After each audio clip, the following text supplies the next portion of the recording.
Si Atong Ang po ay number 1 most wanted sa buong Pilipinas ngayon. He is accused of killing over 100 missing Sabogueros. He is considered armed and dangerous. Gagawin ng pulis ang lahat para proteksyonan ang sarili nila sa kakayahan ni Atong Ang.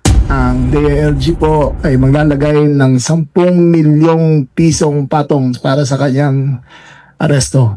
Ang manhunt po sa kanya ay buong 320,000 members ng PNP at lahat ng paraan na kailangan gawin para kunin siya ay gagawin namin. Sinama na po kasama po si Antong sa siguro may itutuloy natin na number 1 most wanted sa buong Pilipinas ngayon. He is accused of killing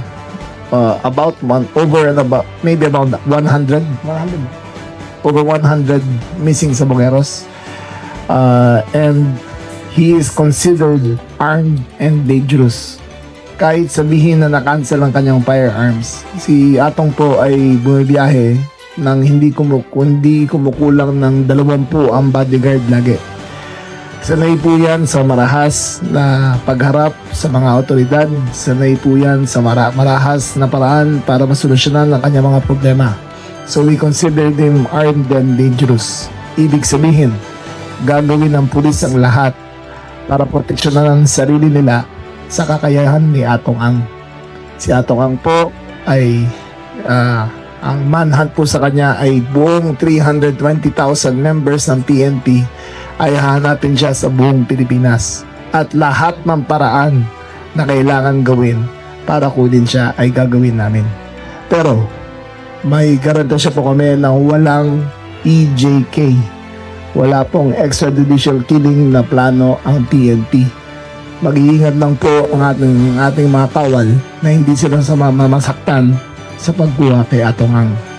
Dagdag po dyan, ang DILG po ay maglalagay ng 10 milyong pisong patong para sa kanyang aresto. Any information leading to the conclusive arrest of Atong Ang will merit a 10 million peso reward. No questions asked. Basta ikaw yung nagbigay ng impormasyon leading directly to the arrest, ay 10 milyon na reward para sa kanya.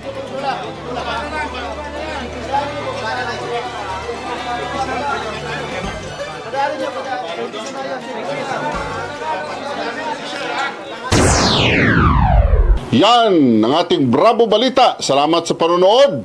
Follow at subscribe at like na po kayo sa aming Facebook, YouTube at TikTok channel.